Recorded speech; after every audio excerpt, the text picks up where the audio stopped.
आइए परमेश्वर के वचन के पढ़े जाने के आदर में हम अपने स्थानों पे खड़े हो जाएं और पढ़ें प्रेरितों के काम 4 अध्याय 23 से 31 पद। ये परमेश्वर का वचन है और परमेश्वर के वचन में इस प्रकार से लिखा है,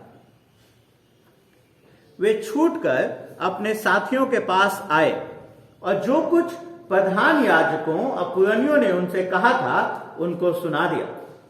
यह सुनकर उन्होंने एक चित्त होकर ऊंचे शब्द से परमेश्वर से कहा, हे स्वामी, तू वही है जिसने स्वर्ग और पृथ्वी और समुद्र जो कुछ उनमें है बनाया। तूने पवित्र आत्मा के द्वारा अपने सेवक हमारे पिता दाऊद के मुख से कहा, अन्य जातियों ने हुल्लड़ क्यों मचाए और देश देश के लोगों ने क्यों व्यर्थ बातें सोची। प्रभु और उसके मसीह के विरोध में पृथ्वी के राजा खड़े हुए और हाकिम एक साथ इकट्ठे हो गए, क्योंकि सचमुच तेरे सेवक यीशु के विरोध में जिसका तूने अभिषेक किया, हेरोदेस और पुन्तियुस पिलातुस भी अन्य जातियों और इजरायलियों के साथ इस नगर में इकट्ठे हुए कि जो कुछ पहले से तेरी सामर्थ और मति से ठहरा था वही करे। अब हे प्रभु, उनकी धमकियों को देख और अपने दासों को यह वरदान दे कि तेरा वचन बड़े हियाव से सुनाए। चंगा करने के लिए तू अपना हाथ बढ़ा कि चिन्ह और अद्भुत काम तेरे पवित्र सेवक यीशु के नाम से किए जाएं। जब वे प्रार्थना कर चुके तो वह स्थान जहां वे इकट्ठे थे हिल गया और वे सब पवित्र आत्मा से परिपूर्ण हो गए और परमेश्वर का वचन हियाव से सुनाते रहे। यह परमेश्वर का वचन है। हम सब अपने स्थानों पर बैठ जाएंगे। पिताजी, हम धन्यवाद देते हैं आपको एक बार फिर से आपके वचन के लिए। जब आज हम इस वचन पे मनन करते हैं, प्रभु आप हम सबको इस वचन की समझ दें कि हम इन वचनों को समझ सकें, प्रभु जी से अपने व्यक्तिगत जीवन में और कलीसियाई जीवन में लागू करने वाले हो सके। प्रभु जी आप हमारे हृदयों को तैयार करें।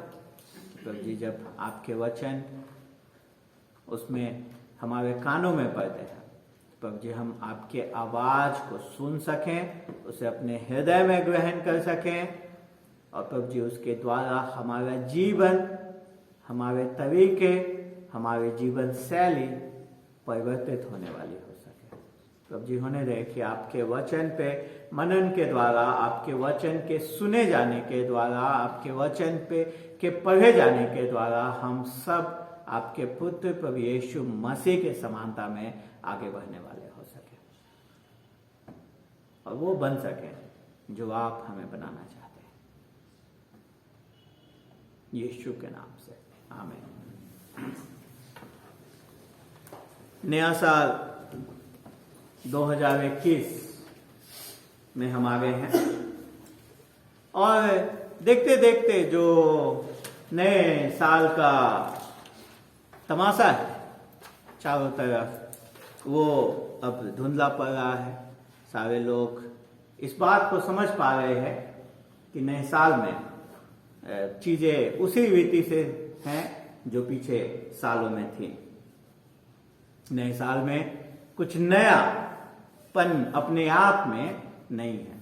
नया साल अपने आप में सिर्फ पृथ्वी का एक चक्कर सूर्य के इर्द गिर्द जो पूरा होता है, नया साल बस उतना ही है। नया साल सिर्फ हमारे कैलेंडर के बदलाव का है। नया साल तभी नया होगा जब हम इसमें कुछ नयापन लेकर के आएंगे। और हमने देखा था कि जब तक हम नए साल में अपने आप को नया करने के लिए परमेश्वर के वचन पे केंद्रित नहीं होंगे, परमेश्वर के वचन अनुरूप, परमेश्वर के वचन केंद्रित जीवन नहीं जिएंगे, तब तक हम इस नए साल में कुछ नएपन को अनुभव अपने जीवन में नहीं कर पाएंगे। और इसीलिए 1 जनवरी को जब हम यहाँ उपस्थित हुए थे तो हमने इसी बात पे मनन किया था, इसी बात पे विचार किया था कि परमेश्वर के वचन केंद्रित जीवन हमें जीने की आवश्यकता है ताकि हम इस नए वर्ष में कुछ नएपन को अनुभव करने वाले हो सके। और आज अगर हम इस नए वर्ष में कुछ नयापन लाना चाहते हैं, अगर नए वर्ष में हम चाहते हैं कि कुछ परिवर्तित हो, नए वर्ष में हम परमेश्वर को अनुभव करना चाहते हैं, उसकी परिपूर्णता को अनुभव करना चाहते हैं, तो सर्वप्रथम हमें परमेश्वर के वचन केंद्रित जीवन जीने की आवश्यकता। उसके बाद जो आज हम देखने जा रहे हैं वो ये है कि हमें वो व्यक्ति होना है जो प्रार्थना का व्यक्ति हो। हमें परमेश्वर के वचन अनुरूप प्रार्थना का व्यक्ति होने की आवश्यकता है। इसीलिए आज जो खंड जिस पे हम विचार कर रहे हैं परमेश्वर के वचन से, वो एक आदर्श नमूना है प्रार्थना का। कलीसिया जो एक साथ में प्रार्थना कर रही है उसका नमूना है। अगर आप प्रेरितों के काम को पढ़ें तो आप पाएंगे कि जो आरंभिक कलीसिया थे, जो कलीसिया जब उसका आरंभ हुआ था, वो प्रार्थना के लोग थे, वो प्रार्थना किया करते थे। अगर आप ध्यान देंगे पहले अध्याय के 14 पद में ही कलीसिया का आरंभ ही प्रार्थना के साथ हुआ था। जब वो प्रार्थना कर रहे थे तभी पवित्र आत्मा उन सब के ऊपर आया। एक अध्याय के 14 पद को अगर आप देखें तो आप पाएंगे ये सब कई स्त्रियों और यीशु के उन भाइयों के साथ एक चित्त होकर प्रार्थना में लगे हुए, वो प्रार्थना में लगे हुए थे, तभी पवित्र आत्मा इस संसार में प्रवेश किया, उनके ऊपर आए। फिर हम देखते हैं कि जब वो उन्होंने विश्वास किया, जब लोग विश्वास करते थे तो वो अपने आप को प्रार्थना के लिए सौंप देते थे। वे प्रेरितों से शिक्षा पाने, संगति रखने, रोटी तोड़ने और प्रार्थना करने में लौलीन रहे। तो एक विश्वासी का जीवन, एक विश्वासी कलीसिया का जीवन क्या है, वो प्रार्थना का जीवन हम देखते हैं कि आरंभ से था। और जब प्रेरितों ने 6 अध्याय 4 पद में हम देखते हैं कि जब कई सारे अन्य व्यवहारिक कार्य कलीसिया में आने लगे तो प्रेरितों ने कहा कि नहीं, हम अपने आप को वचन और प्रार्थना के लिए सौंप देते हैं। हम देखते हैं कि जो हमारे आरंभिक लोग थे, कलीसिया के लोग थे, जो कलीसिया जहां से आरंभ हुआ वहां फिर हम देखते हैं कि प्रार्थना का बहुत ज्यादा बल था, प्रार्थना का बहुत ज्यादा वहां पे महत्व था। आप देखें कि हर एक चीज जो पौलुस की मिशनरी यात्राएं आरंभ हुई वो भी एक प्रार्थना सभा का ही निष्कर्ष था, प्रार्थना सभा का ही परिणाम था। आप 13 अध्याय को जब पढ़ेंगे पहले पद में आप उसको पाएंगे, जब कलीसिया प्रार्थना कर रही थी वहां से उसकी यात्राओं का आरंभ हुआ। तो प्रार्थना जो है कलीसिया का और हमारे मसीही व्यक्तिगत जीवन का एक अभिन्न अंग है। जो कलीसिया प्रेरितों के काम में दिखाई देती है वो प्रार्थना करने वाली कलीसिया थी, और यही उनके सामर्थ्य का रहस्य था। यहीं से, इस प्रार्थना के वजह से ही वो फल पाई, वो आगे बढ़ पाई, वो लोगों तक इस बात को पहुंचाने वाली हो सके। और यहां हम जब इस पद में आते हम देखते हैं कि कैसे आरंभिक कलीसिया प्रार्थना में घुटनों पे आती है और किस वजह से प्रार्थना में आते हैं उसको भी हमें देखने की आवश्यकता है। और लेकिन सिर्फ यही नहीं हम यहां पे देख रहे हैं कि कलीसिया ने प्रार्थना किया या किस वजह से प्रार्थना किया, तो मुख्य चीज जो हमें इस खंड में देखना, इस पद में देखना है कि कलीसिया ने क्या प्रार्थना किया, कलीसिया ने क्या प्रार्थना किया, और जब वो प्रार्थना कर रहे थे तो वो किस परिस्थिति का सामना कर रहे थे, और उनके प्रार्थना का परिणाम क्या निकल के आया। और आप जब इसको पढ़ेंगे आप देखेंगे कि कैसे इस प्रार्थना और हमारी प्रार्थना में कोई संबंध नहीं है, कैसे हमारी प्रार्थना एकदम ठीक विपरीत स्व केंद्रित प्रार्थना है, जबकि कलीसिया जो विश्वासियों की प्रार्थना है वो एकदम इससे परे है। हम देखते हैं इसी बात को। तो सर्वप्रथम हमें देखने की आवश्यकता है कि क्या है संदर्भ, क्या है पृष्ठभूमि इस प्रार्थना का जो 24 पद से शुरू होता है। तो 23वें पद में हम उसके एक पृष्ठभूमि को पाते हैं। हम देखते हैं कि वे छूट कर अपने साथियों के पास से आए। किनके बारे में बात हो रहा है यहाँ पे बात हो रहा है पतरस और यूहन्ना के बारे में। वो छूट किया है महासभा के सामने से, प्रधान याजकों साथियों के पास आए और जो कुछ प्रधान याजकों पुरानियों ने उनसे कहा था उनको सुना दिया। हुआ क्या था वहां पे? हुआ था कि यीशु मसीह स्वर्ग जा चुके हैं, कुछ महीने बीत चुके हैं, पवित्र आत्मा का इस संसार में आगमन हो गया है और जो विश्वासी लोग हैं, जो प्रभु यीशु मसीह के चेले हैं, जो प्रभु यीशु मसीह के अनुयायी हैं, वो अब जो कार्य प्रभु यीशु मसीह ने उन्हें सौंपा था कि मसीह को सारे संसार के बारे में बताएं, मसीह के बारे में सारे संसार को बताएं, वो कार्य करना आरंभ कर दिया था। एक दिन पतरस और यूहन्ना जा रहे और मंदिर के पास उन्हें एकदम से एक व्यक्ति मिला जो लंगड़ा था और पतरस और यूहन्ना ने उसको क्या किया? यीशु मसीह के नाम से चंगा किया और उस समय का इस्तेमाल किया प्रभु यीशु मसीह के सुसमाचार को लोगों में बताने के लिए। आप ये कहानी पूरी बात को 30वें अध्याय से पढ़ सकते हैं और फिर हम देखते हैं कि उस भाषण के द्वारा, उस उपदेश के द्वारा कलीसिया क्या हो गई? बढ़ने लगी।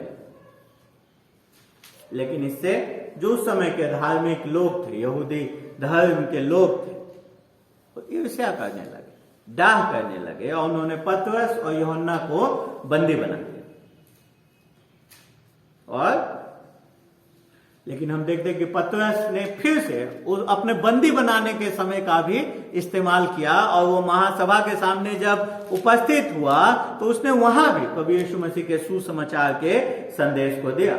इससे वो लोग काफी व्यथित हो गए, बड़े ही घबरा भी गए और एकदम से डाह से, ईर्ष्या से भर गए और इसलिए उन लोगों ने उन्हें क्या किया? आदेश दिया कि आगे से प्रभु यीशु मसीह के नाम को नहीं बोलना है, प्रभु यीशु मसीह के बारे में किसी को नहीं बताना है। शांत रहने के लिए महासभा ने उन्हें आज्ञा दी और उसके बाद क्या हुआ वो हम देखते हैं, आते हैं 23 पद में कि वे छूटकर अपने साथियों के पास आए। तो अब कलीसिया के पास एक समस्या थी, कलीसिया एक समस्या में थे क्योंकि प्रभु ने उनसे कहा था कि पृथ्वी के छोर तक तुम मेरे क्या होगे? गवाह होगे। उनको प्रभु की गवाही देनी थी और ये कोई सुझाव नहीं प्रभु ने उन्हें दिया था, ये एक आज्ञा थी जो परमेश्वर ने, प्रभु यीशु मसीह ने उन्हें दिया था। और यहां पे हम देखते हैं जो महासभा है उसने भी उन्हें एक आज्ञा दी और उन्होंने कहा कि यह बात किसी से कहना नहीं।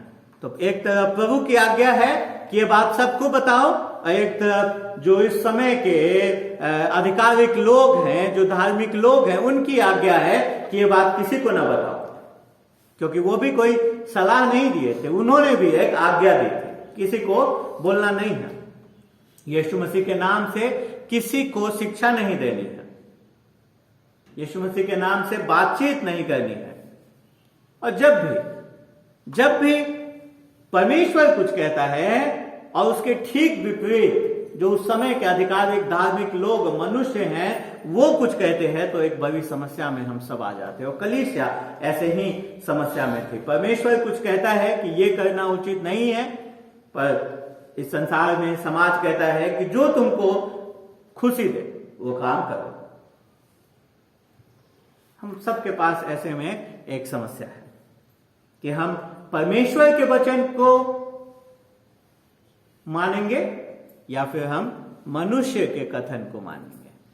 किसकी आज्ञा को ऐसे समय में हम मानेंगे? परमेश्वर के वचन के साथ अपने आप को जोड़ेंगे कि मनुष्यों के कथनों के साथ अपने आप को जोड़ेंगे? जब ऐसी चुनौतियां हमारे सामने आती हैं तो हम क्या करें? हम देखते हैं कि जो आरंभिक कलीसिया थी उसने प्रार्थना किया और हमें भी ऐसे समय में प्रार्थना करने की आवश्यकता। उन्होंने एक प्रार्थना सभा वहां पे क्या हुआ? आरंभ हुआ। जब कलीसिया पे सताव हुआ, जब उन्हें परमेश्वर के वचन के विरोध कार्य करने के लिए कहा गया, उन्होंने प्रार्थना किया। उस बात को परमेश्वर के पास लेकर के आए और क्या प्रार्थना किया? उसी प्रकार की प्रार्थना हम सबको व्यक्तिगत रूप से पारिवारिक रूप से और कलीसियाई रूप से करने की आवश्यकता है। और सर्वप्रथम हम देखते हैं कि 24 पद में जो पहली चीज प्रार्थना सभा में हुई, जो पहला तरीका है प्रार्थना में जिस चीज को लेकर के आने का, हम देखते हैं कि जब उन्होंने प्रार्थना किया तो उन्होंने परमेश्वर की प्रशंसा करी, परमेश्वर की स्तुति करी 24 पद में। और यही काम हमें भी करना है। यह सुनकर उन्होंने एक चित्त होकर ऊंचे शब्द से परमेश्वर से कहा, हे स्वामी, तू वही है जिसने स्वर्ग और पृथ्वी और समुद्र और जो कुछ उनमें है बनाया है। उन्होंने अपने आवाज को ऊंचा उठाया, एक साथ उन्होंने प्रार्थना करी।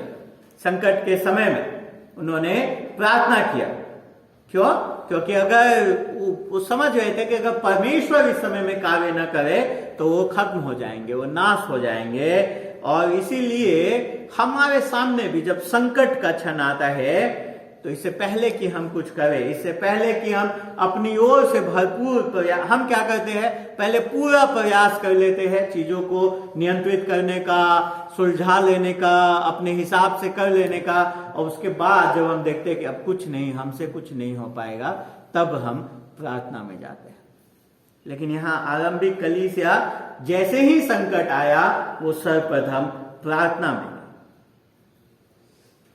गई और उसने प्रार्थना किया। और प्रार्थना कहां से शुरू किया? उन्होंने परमेश्वर की क्या की? स्तुति की।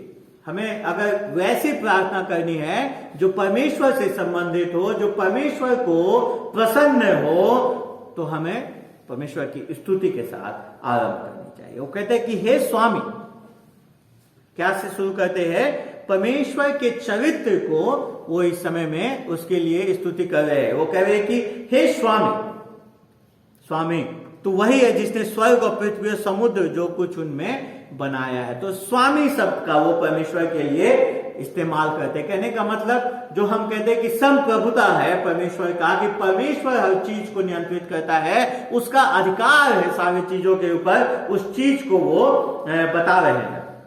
वो बता रहे हैं कि उसी के नियंत्रण में सब कुछ है। वो परमेश्वर की स्तुति कर रहे हैं कि चाहे संसार कुछ भी क्यों न सोचे, चाहे लोग कुछ भी क्यों न सोचे, अंततः सब बातें परमेश्वर के नियंत्रण में है।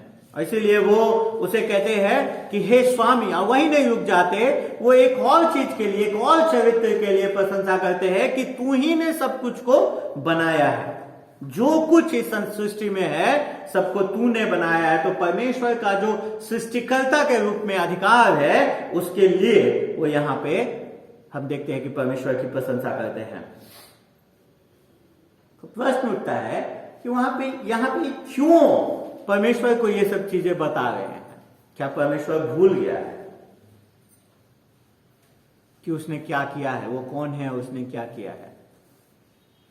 नहीं, परमेश्वर नहीं भूला है, पर हम भूल जाते हैं। हम अधिकतर इस बात को भूल जाते हैं कि परमेश्वर कौन है और परमेश्वर ने क्या किया है। हम इस बात को भूल जाते हैं कि ये परमेश्वर ही है जो सारे आदर के योग्य है। हम इस बात को भूल जाते हैं कि अगर परमेश्वर इस सृष्टि का निर्माण कर सकता है, सब कुछ जो इसमें है उसको बना सकता है, तो ऐसा कुछ नहीं है जो वो नहीं कर सकता है। तो हम देखते हैं कि जो सही तरीका प्रार्थना आरंभ करने का है वो है कि परमेश्वर की स्तुति करना। और यही बात प्रभु यीशु मसीह ने भी सिखाया। हम हर एक अल्टरनेट संडे उसको दोहराते हैं, प्रभु की प्रार्थना को। कहां से आरंभ होता है? हे पिता, तू जो कहां है? स्वर्ग में है, तेरा नाम पवित्र माना जाए। तो पिता से, उसकी स्तुति से, उसके प्रशंसा से प्रार्थना आरंभ करना हमारे प्रभु यीशु मसीह ने भी हमें सिखाया है। लेकिन हम कई बार इन बातों को भूल जाते हैं, इसलिए हमारी प्रार्थनाएं बड़े कमजोर प्रतीत होते हैं, क्योंकि हम परमेश्वर को देखने का जो नजरिया हमारा है वो बहुत धुंधला, बहुत कमजोर है। हम परमेश्वर को एक गलत तरीके से देखते हैं। हम सोचते हैं कि परमेश्वर बैठा है हमारे आवश्यकताओं की पूर्ति करने के लिए।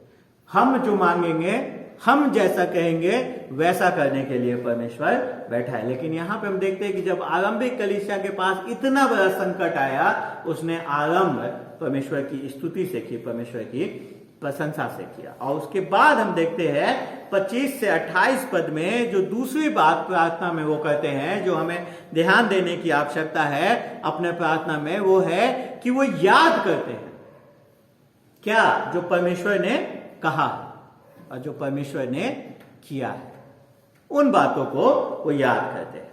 देखिए 25 से 26 पद में वो याद कर रहे हैं कि परमेश्वर ने क्या कहा है। तो क्या कभी आप प्रार्थना में संघर्ष करते हैं कि क्या प्रार्थना करें, क्या बोले? क्या आपको सही शब्द आप नहीं खोज पाते? तो हमें ध्यान देने की आवश्यकता है। अगर इस संघर्ष से आप जूझते हैं तो यहां देखिए उन्होंने क्या किया, उन्होंने पवित्र शास्त्र को उद्धृत किया है। मतलब जो पवित्र शास्त्र में पहले लिखा गया है उसी के आधार पे वो अपने वर्तमान परिस्थितियों को क्या कर रहे हैं, देख रहे हैं। और अगर आप ध्यान से देखेंगे तो 25वां पद वो कहां से, भजन 2 को यहां पे उद्धृत कर रहे हैं। भजन 2 के प्रथम 2 पदों को यहां पे वो लेकर के आ रहे हैं। और क्यों ऐसे समय में, ऐसे संकट के समय में कलीसिया भजन 2 को उद्धृत कर रही है? क्यों उसके दिमाग में भजन 2 आ रहा है? क्योंकि जो भजन संहिता का दूसरा भजन है वो एक राजकीय भजन है। और वो जब भी एक राजा को सिंहासन दिया जाता था, जब एक राजा का अभिषेक किया जाता था, तो इस गीत को, इस भजन को गाया जाता था उस उत्सव में। क्यों? क्योंकि जब भी एक राजा बदलता था तो वहां पे एक विरोध, कुछ लोग विद्रोही होते, कुछ लोग उसके खिलाफ होते थे, और जो आसपास के राज्य होते थे वो भी सोचते थे कि यह अच्छा समय है आक्रमण करने का, कि अगर कुछ इनका आपस में विरोध होगा तो ऐसे समय में हम कब्जा कर सकते हैं, परमेश्वर के लोगों को दबा सकते हैं। तो इसलिए इस गीत को, इस भजन को वैसे समय में गाया जाता था। अब देखिए कि आरंभ से ये संसार जो है परमेश्वर और उसके लोगों के खिलाफ कार्य करता है।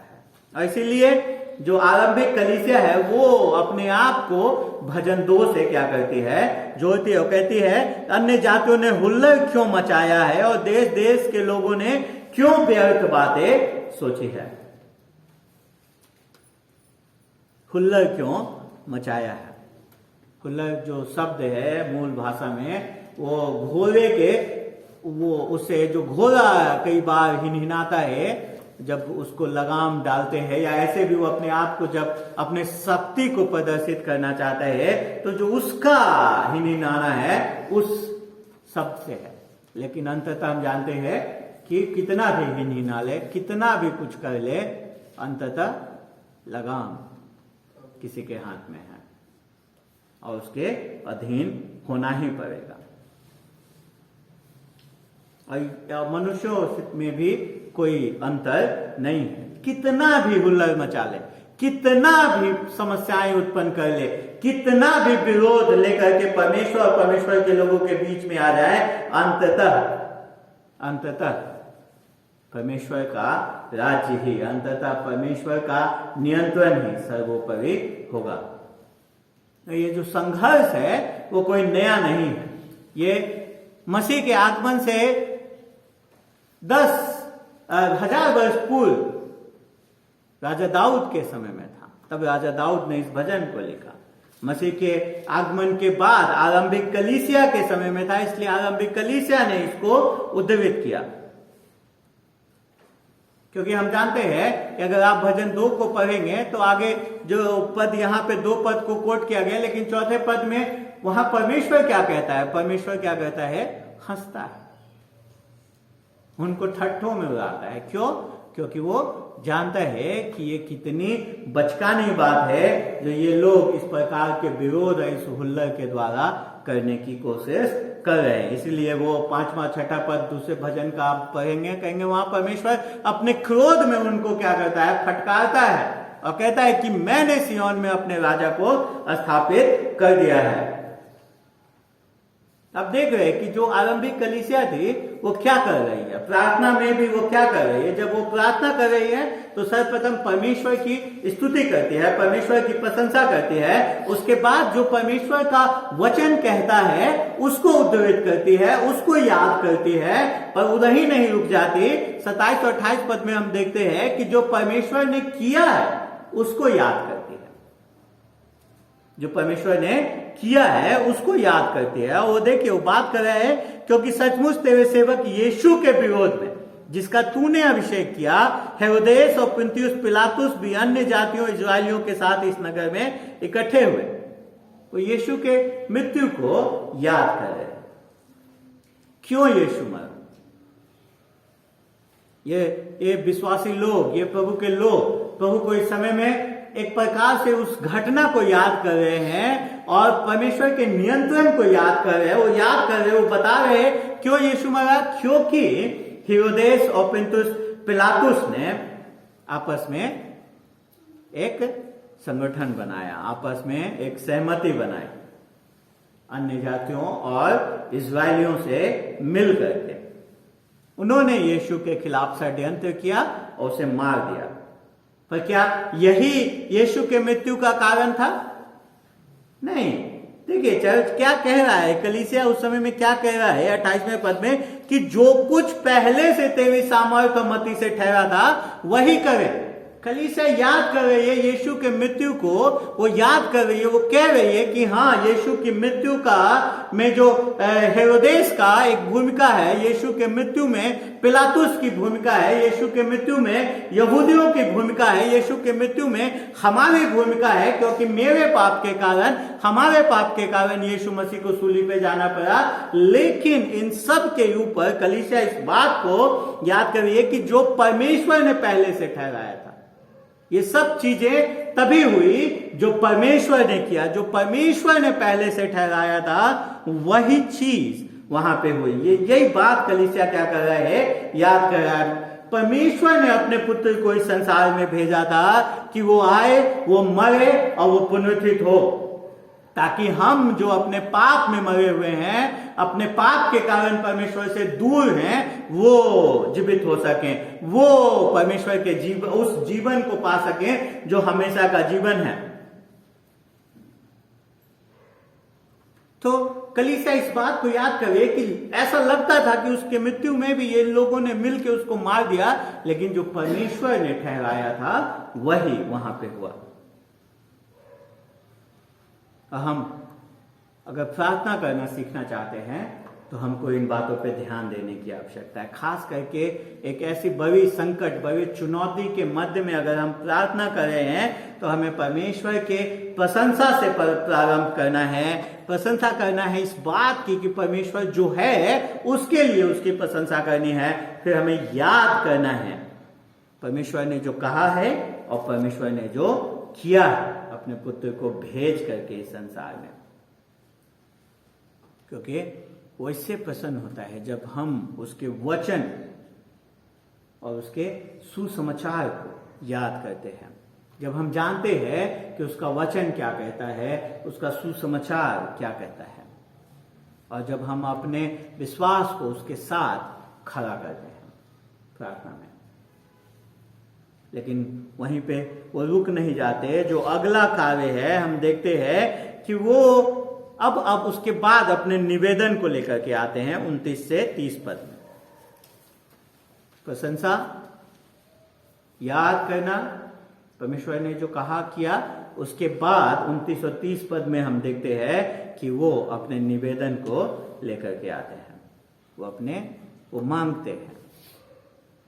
और क्या मांगते हैं यहां पे हमें, क्योंकि हमारी प्रार्थनाएं मांगने से शुरू होती हैं और मांगने पे खत्म हो जाती हैं, लेकिन कलीसिया इस समय में क्या मांग रही है, यहां पे लोग क्या मांग रहे हैं, आप ध्यान दीजिए।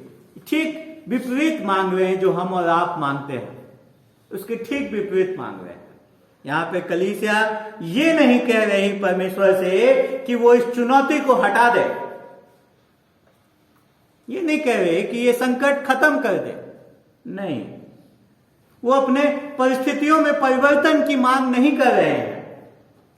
वो ये नहीं मांग कर रहे हैं कि जो तेरे बैरी हैं ये महायाजक हटा दे, ये जो अब इस समय में शासक है उसको हटा दे, क्योंकि ये तेरा बैरी है, ये तेरा विरोध कर रहा है, ये तेरे वचन को प्रचार करने से रोक रहा है। उसको हटाने की मांग कर रहे हैं उनके कार्यालयों से? नहीं। वो ये भी नहीं प्रार्थना कर रहे हैं कि सताव को कम कर दे, वो ये भी नहीं प्रार्थना कर रहे, ये भी निवेदन नहीं लेकर के आ रहे हैं। क्यों? क्योंकि उनका निवेदन व्यक्तिगत आराम, व्यक्तिगत सुविधा से संबंधित नहीं है। वो परमेश्वर से प्रार्थना कर रहे हैं कि परमेश्वर उनकी सहायता करे कि वो परमेश्वर के कार्य को वे लोग पूरा कर सकें। वो परमेश्वर के दिए हुए कार्य को पूरा करने के लिए परमेश्वर की सहायता को मांग रहे हैं। कहते हैं कि जो अब हे प्रभु उनकी धमकियों को देख, उनकी धमकियों को देख, और हमें क्या दे? हमें इस धमकियों से बचा ले? नहीं, हमें क्या दे? अपने दासों को यह वरदान दे कि तेरा वचन बड़े हियाब से सुनाए। वो क्या मांग रहे हैं अपने लिए? वो अपने लिए साहस मांग रहे हैं, अपने लिए हियाब मांग रहे हैं। वो ये नहीं मांग रहे हैं कि जो लोग इसका विरोध कर रहे हैं उनको हटा दे। वो कह रहे हैं कि हमें साहस दे। क्यों? क्यों साहस दे? ताकि हम तेरे वचन को क्या करें? सुनाएं। अपने लिए वो निर्भीकता मांग रहे हैं, अपने लिए साहस मांग रहे हैं, हियाब मांग रहे हैं। क्यों? ताकि वो बिना किसी डर के, बिना किसी दबाव के परमेश्वर के वचन को सुना सके, परमेश्वर के राज्य के सुसमाचार को लोगों को बता सके। जो काम परमेश्वर ने उन्हें सौंपा है, जो बात परमेश्वर ने उन्हें करने के लिए ठहराया है, उस कार्य को कर सके। उस कार्य को नहीं जो महायाजक या महासभा ने कहा है, उस कार्य को नहीं, रुक जाने को नहीं, पर उन्हें हियाब दे कि वो परमेश्वर के कार्य को पूरा कर सके। और जब भी आप परमेश्वर के उद्देश्यों के लिए, जो परमेश्वर ने आपको आज्ञा दी है, उस कार्य को करने के लिए परमेश्वर से सहायता मांगना बड़ी अच्छी बात है।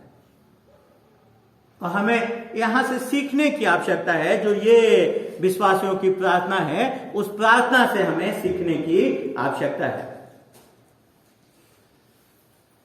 कि हम परमेश्वर के पास, जो परमेश्वर है और जो उसने किया है, उसके आधार पर पहुंचते हैं, और फिर हम अपने लिए उसी कार्य को पूरा करने की सहायता मांगते हैं जो परमेश्वर ने आज्ञा दी है।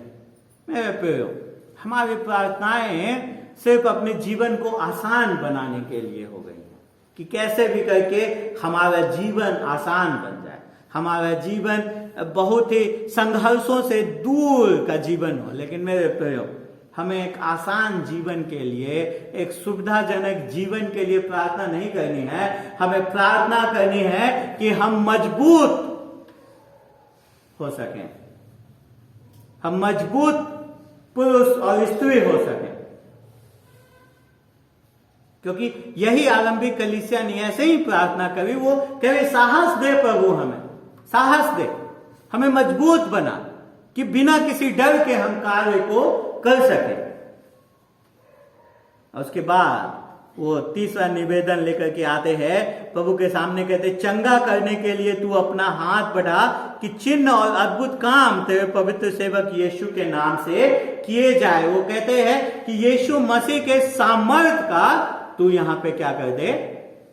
गवाही दे। यीशु मसीह के सामर्थ का यहां पे प्रमाण दे। यही चीज वो मांग रहे हैं, और यही काम तो अभी प्रभु ने किया था ना। 40 वर्ष से ज्यादा अवस्था से एक व्यक्ति लंगड़ा था, उसको प्रभु यीशु मसीह के नाम से चंगा किया गया था। पर प्रश्न उठता है कि क्या प्रभु आज भी, क्या परमेश्वर आज भी इस प्रकार के चिन्ह चमत्कार करता है? मेरे प्रियो, परमेश्वर है, वो कुछ भी कर सकता है, वो आज भी अद्भुत कार्य कर सकता है। लेकिन हमें ध्यान देने की आवश्यकता है कि जो सबसे बड़ा चमत्कार हमारे और आपके जीवन में होता है वो होता है हमारे आत्माओं का पुनर्जागृत होना, हम जो मृतक हैं आत्मिक रूप से उसका जागृत होना। जब भी एक व्यक्ति प्रभु यीशु मसीह में विश्वास करता है, इससे बड़ा चमत्कार कुछ नहीं हो सकता है। और आज भी प्रभु यीशु मसीह के नाम से लोग प्रभु यीशु मसीह में विश्वास कर रहे हैं, जो प्रभु यीशु मसीह के सामर्थ्य को दिखाता है कि वो जीवन देने वाला है, वो मृतकों को जिंदा करने वाला परमेश्वर है। लेकिन हम कहीं ना कहीं हम इसी चिन्ह और चमत्कार में लगे हुए थे कि बहुत बड़ा चंगाई हो जाए, बहुत बड़ा ऐसा घटना हो जाए जिससे लोग इस बात को देखें, या फिर अधिकतर समय में जो चिन्ह चमत्कार करते हैं वो अपनी स्तुति, अपनी महिमा, अपनी बड़ाई लेना चाहते हैं। लेकिन प्रभु यीशु मसीह का सामर्थ्य इसमें प्रकट होता है जब जीवन परिवर्तित होता है। एक व्यक्ति जो किसी पाप में जकड़ा हुआ है, एक व्यक्ति जो अपने सामर्थ्य उस पाप से उबर नहीं सकता, वो भी जब उस पाप से उबरता है, जब उस पाप पे प्रबल होता है, जब उस प्रलोभन पे प्रबल होता है, ये यीशु मसीह का सामर्थ्य है। जब रिश्ते टूट रहे हों और प्रभु यीशु मसीह उन रिश्तों को बहाल करता है, ये प्रभु यीशु मसीह का सामर्थ्य है जो हम अपने जीवन में देखते हैं। कई बार प्रभु यीशु मसीह परमेश्वर उसके नाम से चंगाई भी देता है, पर कई बार परमेश्वर प्रभु यीशु मसीह के नाम से हमें अनुग्रह देता है कि हम सही से मर सकें। जरूरी नहीं कि हर समय वो हमें उसी प्रकार से बचाए, उसी प्रकार से हमारी प्रार्थनाओं को सुने जैसा हम चाहते हैं। हमें परमेश्वर से यीशु मसीह के सामर्थ्य को दिखाने का प्रार्थना करने की आवश्यकता है। इसलिए नहीं कि हमारा जीवन उसके वजह से आसान हो जाए, इसलिए ताकि हम परमेश्वर के कार्य को, जो परमेश्वर ने हमें कार्य दिया है चेला बनाने का, लोगों को प्रभु यीशु मसीह के सुसमाचार को बताने का, हर जाति हर राष्ट्र में उस कार्य को करने वाले हो सके। देखिए, जब आप इस प्रार्थना को पढ़ते हैं, आप जानते हैं कि जो कलीसिया है वो पूरा इस बात को जान गई है कि अगर परमेश्वर में भी सहायता नहीं करेगा, अगर परमेश्वर इस समय में कार्य नहीं करेगा, तो हम कुछ नहीं है। वो परमेश्वर के लिए एकदम से ललायित है ये कलीसिया। इसीलिए वो कहते कि अगर तू सहायता नहीं करेगा तो अब कुछ नहीं हो पाएगा, ये सब खत्म। लेकिन हम कई बार ऐसा जो पवित्र उत्साह हमारे जीवन में होना चाहिए, वो हमारे जीवन में नहीं होता है। कई बार हम ऐसे कार्य करते हैं जैसे हमें परमेश्वर के सामर्थ्य की आवश्यकता ही ना हो, और कई बार हमारी प्रार्थनाएं उस चीज को सामने रख देते हैं। इसीलिए आप देखिए कि जो रविवार की सभा का उपस्थिति है और जब प्रार्थना सभा का आयोजन किया जाता है उस समय की उपस्थिति है, उसमें एक बड़ा अंतर आता है, क्योंकि प्रार्थना सभा में लोग नहीं आते हैं। मेरे प्रियो, अगर आप और हम परमेश्वर के अनुभव को, परमेश्वर के सामर्थ्य को अनुभव करना चाहते हैं, तो हमें उससे उस चीज के लिए मांगने की आवश्यकता है। प्रभु ने कहा, मांगो तुम्हें दिया जाएगा। हो सकता है कि हम में से कई ऐसे हैं जिन्होंने आज तक अपने पापों से बचाव के लिए परमेश्वर से मांगा ना हो, अपने उद्धार के लिए परमेश्वर से प्रार्थना न किया हो। तो परमेश्वर का वायदा है कि अगर आप उससे मांगेंगे, वो आपकी आत्माओं को बचाएगा, वो आपको उद्धार देगा।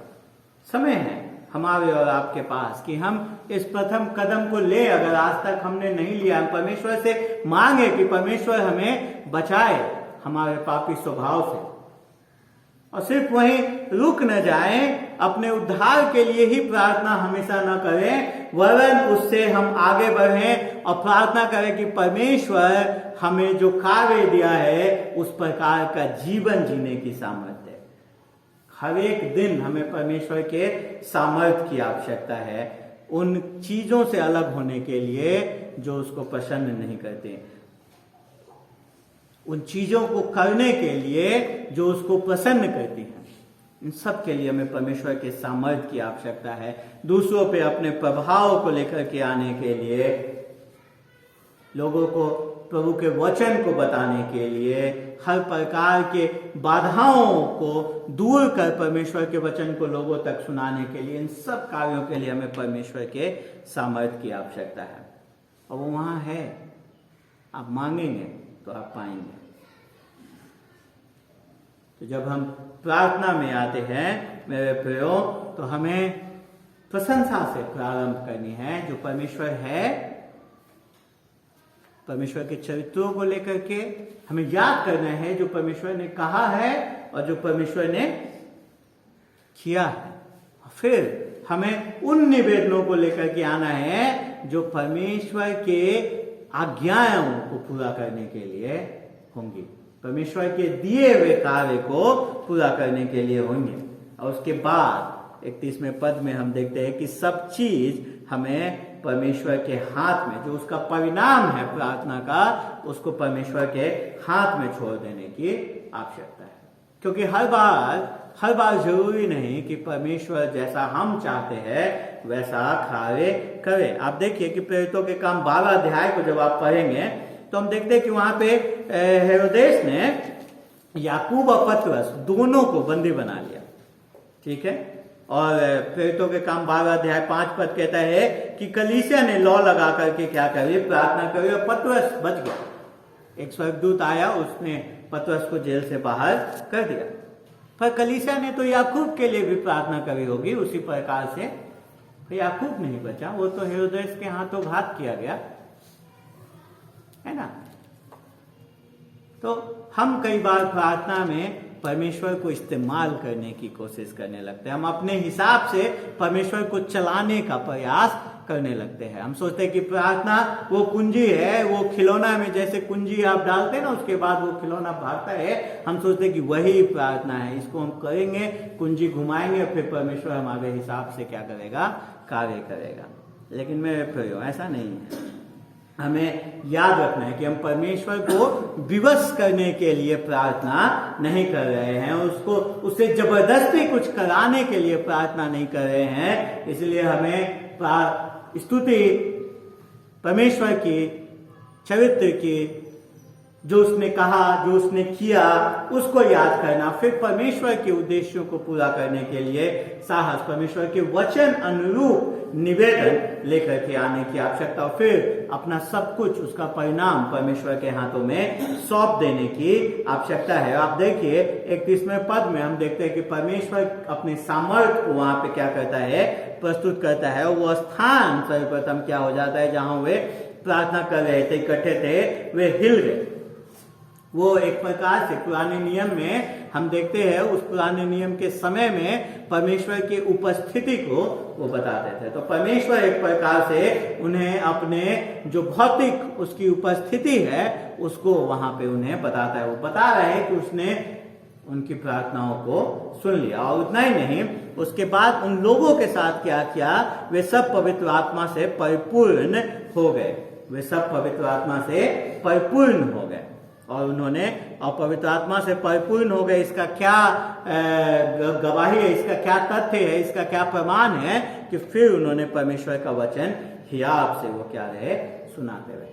परमेश्वर के वचन को बड़े ही साहस के साथ उन्होंने सुनाया। तो हम हर एक बार पवित्र आत्मा हमारे अंदर नहीं आता, जब भी हम विश्वास करते हैं उस क्षण हम पवित्र आत्मा को अपने अंदर पाते हैं, अपने शरीर में पाते हैं। लेकिन हम हर एक बार उसके परिपूर्णता को एक नए ढंग से अनुभव करते हैं। और यहाँ पे जो हुआ है वो वही हुआ है। पवित्र आत्मा पेंतेकुस्त के दिन उनके साथ था, उनके पास था हमेशा के लिए। लेकिन यहाँ पे उसके अनुभव को, उसके सामर्थ्य को, एक परिपूर्णता को एक नए ढंग से वो क्या हो पाते हैं, वो आत्मा से परिपूर्ण अपने आप को पाते हैं। उसके सामर्थ्य को यहाँ पे वो क्या कर रहे हैं, अनुभव कर रहे हैं, और जैसे ही वो सामर्थ्य उनको मिलता है तो ये संबंध स्थापित करना हम भूल जाएंगे कई बार। लेकिन देखिए, जैसे ही पवित्र आत्मा से परिपूर्ण हो गए, उन्होंने परमेश्वर का वचन ही आपसे सुनाया। यही उनका प्रार्थना था ना 29वें पद में, यही तो वो मांग रहे थे और यही उनको मिला। क्या हुआ? इस प्रार्थना सभा का परिणाम क्या निकला, उसका रिजल्ट क्या निकला? और हम देखते हैं, जब हम 5वां अध्याय आगे पढ़ते हैं तो हम देखते हैं कि उसका परिणाम क्या निकला कि बहुत लोग, विश्वास करने वाले बहुत से पुरुष और स्त्रियां प्रभु की कलीसिया में बड़ी संख्या में मिलते हुए, उसका परिणाम क्या निकला कि और लोग विश्वास करने लगे। 5 अध्याय के 4 पद में, और सिर्फ लोग विश्वास ही नहीं करते रहे, सताव भी, विरोध भी बढ़ता रहा। देखिए 18वें पद में लिखा है, और प्रेरितों को पकड़कर बंदी गृह में बंद कर दिया। फिर से प्रेरित क्या हुए? पकड़े गए। एक स्वर्गदूत आया, उनको जेल से बाहर, बंदी गृह से बाहर निकाला, जिसके वजह से क्या हुआ? उन्होंने और क्या करे? परमेश्वर के राज्य के प्रचार को और ज्यादा लोगों तक पहुंचाया। उसके वजह से क्या हुआ? वे उपदेश सुनकर भोर होते ही मंदिर में जाकर उपदेश देने लगे। पकड़ाए, स्वर्गदूत ने छुड़ाया, वो और उपदेश देने लगे। और उसके वजह से क्या हुआ? उपदेश देने के वजह से हम 5 अध्याय 40 पद पढ़ते हैं, वहां पे क्या हुआ? तो उन्होंने प्रेरितों को बुलवाकर पिटवाया और ये आदेश देकर छोड़ा कि यीशु के नाम से फिर कोई बात न करना। फिर से इनके साथ ऐसा हुआ। लेकिन हम देखते हैं 42वें पद में लिखा है, वे प्रतिदिन मंदिर में और घर घर में उपदेश करने और इस बात का सुसमाचार सुनाने से कि यीशु ही मसीह है, न रुके। हम देखते हैं कि इस प्रार्थना का परिणाम क्या निकला? वचन को ही आपसे सुनाया गया, कलीसिया बढ़ती गई, कलीसिया में लोग जुटते गए। और आप जब पूरे प्रेरितों के काम के पुस्तक का अध्ययन करेंगे, तब आप देखेंगे कि कितना बड़ा प्रभाव इस एक प्रार्थना सभा का, इस प्रार्थना का उस पूरे आरंभिक कलीसिया में हुआ। कैसे तमाम दुख के बावजूद, तमाम सताव के बावजूद भी कलीसिया कैसे बिना किसी भय के, बिना किसी डर के परमेश्वर के वचन को लोगों तक सुनाती रही। और अंततः जब अध्याय खत्म होता है, हम देखते हैं कि जो पूरा रोमी साम्राज्य था उस समय का, उसको प्रभु यीशु मसीह के सुसमाचार से उन्होंने भर दिया था। और अब हमारा समय है कि हम उसी हियाब से प्रभु यीशु मसीह के सुसमाचार को लोगों को बताएं। मेरे प्रियो, 2021 सिर्फ हंसी खुशी या बहुत वायदे को लेकर के ही नहीं आया है। कि हमारे सामने इस ऐसे ही बड़े संकट और बड़ी चुनौतियों को लेकर के आया है। अगर हम उन चुनौतियों का ठीक से सामना करना चाहते हैं तो हमें इसी प्रकार से प्रार्थना का व्यक्ति होना पड़ेगा। और इसी प्रकार से जो कलीसिया यहाँ प्रार्थना कर रही है, उस प्रकार से हमें प्रार्थना करने की आवश्यकता है। मैं आप सबको कुछ व्यवहारिक बातें बता करके खत्म करना चाहूंगा कि अभी 2021 में हमारे जीवन शैली कैसे प्रार्थना के साथ उसमें एक परिवर्तन होना चाहिए। कल मैं आपको 1 जनवरी को बता रहा था कि जगने के बाद, इससे पहले कि कुछ और करें, आप परमेश्वर के वचन को पढ़ें। मैं आज आपको बताता हूं कि उसके साथ ही साथ, और मैंने उस दिन भी बताया था कि आप इससे पहले कि पवित्र शास्त्र को खोलें, आप प्रार्थना करें, पवित्र शास्त्र को पढ़ें और फिर उसी पवित्र शास्त्र के अनुसार जो आपने पढ़ा है, उस अनुसार परमेश्वर से प्रार्थना करें, परमेश्वर की स्तुति करें। पूछे परमेश्वर से कि उस खंड से कि वो खंड आपको परमेश्वर के बारे में क्या बताता है, जिसके लिए आप परमेश्वर की स्तुति कर सकते हैं। और वो खंड आपको आपके पाप के बारे में क्या बताता है, जिसके लिए आप परमेश्वर से क्षमा मांग सकें। कैसे आप परमेश्वर को धन्यवाद दे सकें, इन बातों को आप उसके साथ कर सकते हैं। इस पर जो मैंने निर्णय लिया है वो हर एक दिन भजन संहिता के एक भजन पे मनन करने का, परमेश्वर के चरित्रों को याद कर, परमेश्वर के चरित्रों पे प्रशंसा करते हुए इस दिन को आरंभ करने का। तो हम सबको भी उसी प्रकार से कुछ न कुछ व्यवहारिक बातों को करने की आवश्यकता है ताकि हम प्रार्थना के लोग हो सकें। तो जब हम परमेश्वर के वचन से परमेश्वर के किसी खास चरित्र को जाने, उसके लिए परमेश्वर की प्रशंसा करें।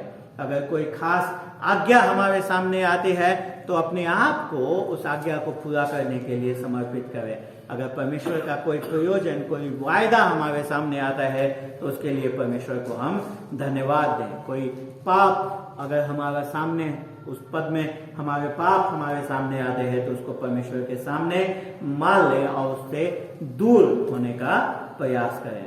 मेरे प्रियो, तो हर दिन का आरंभ परमेश्वर के वचन और प्रार्थना के साथ करें, पर इतना ही नहीं, हर दिन का अंत भी परमेश्वर प्रार्थना के साथ करें।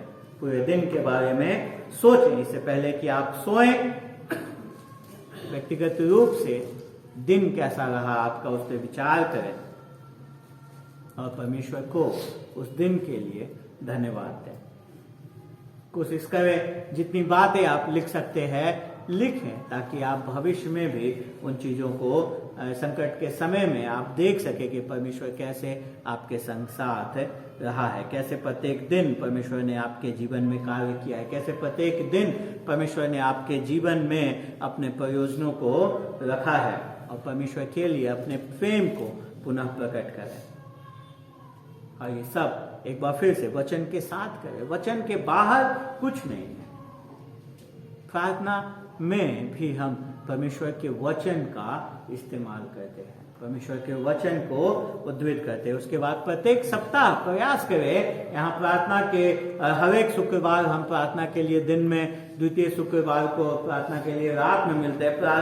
प्रयास करें कि समय निकाल करके कलीसिया के साथ जुड़ करके प्रार्थना करें, कलीसिया के साथ जुड़ करके प्रार्थना करें, क्योंकि हमें वचन का व्यक्ति होना है और उसके साथ साथ प्रार्थना का व्यक्ति होने की आवश्यकता है। और हर एक चुनौती का सामना परमेश्वर के कार्य को ध्यान में रखते हुए करें, क्योंकि इस वर्ष हमारे जीवन में कई चुनौतियां आएंगी। हम सोच रहे हैं कि नया वर्ष आ गया, सब कुछ नया हो गया, ऐसा नहीं है। इस साल फिर हमें से हमारे जीवन में कई स्वास्थ्य की समस्याएं आएंगी, नौकरी की समस्याएं आएंगी, आर्थिक रूप से समस्याएं हमारे जीवन में आएंगी, हो सकता है अधिकारों की समस्याएं आएंगी, हर प्रकार से समस्याएं हमारे जीवन में आएंगी। पर वैसे समय में हम क्या करें?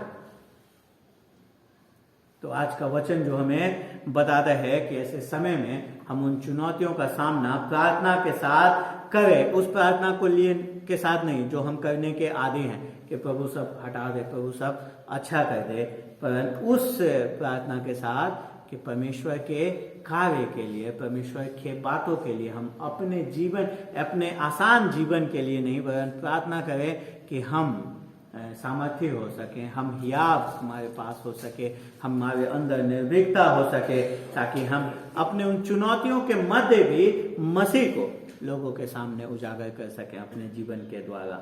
और जब भी परमेश्वर हमारे प्रार्थनाओं का उत्तर देता है, और जो कि हमेशा देता है, तो उसके लिए हम परमेश्वर को महिमा दें।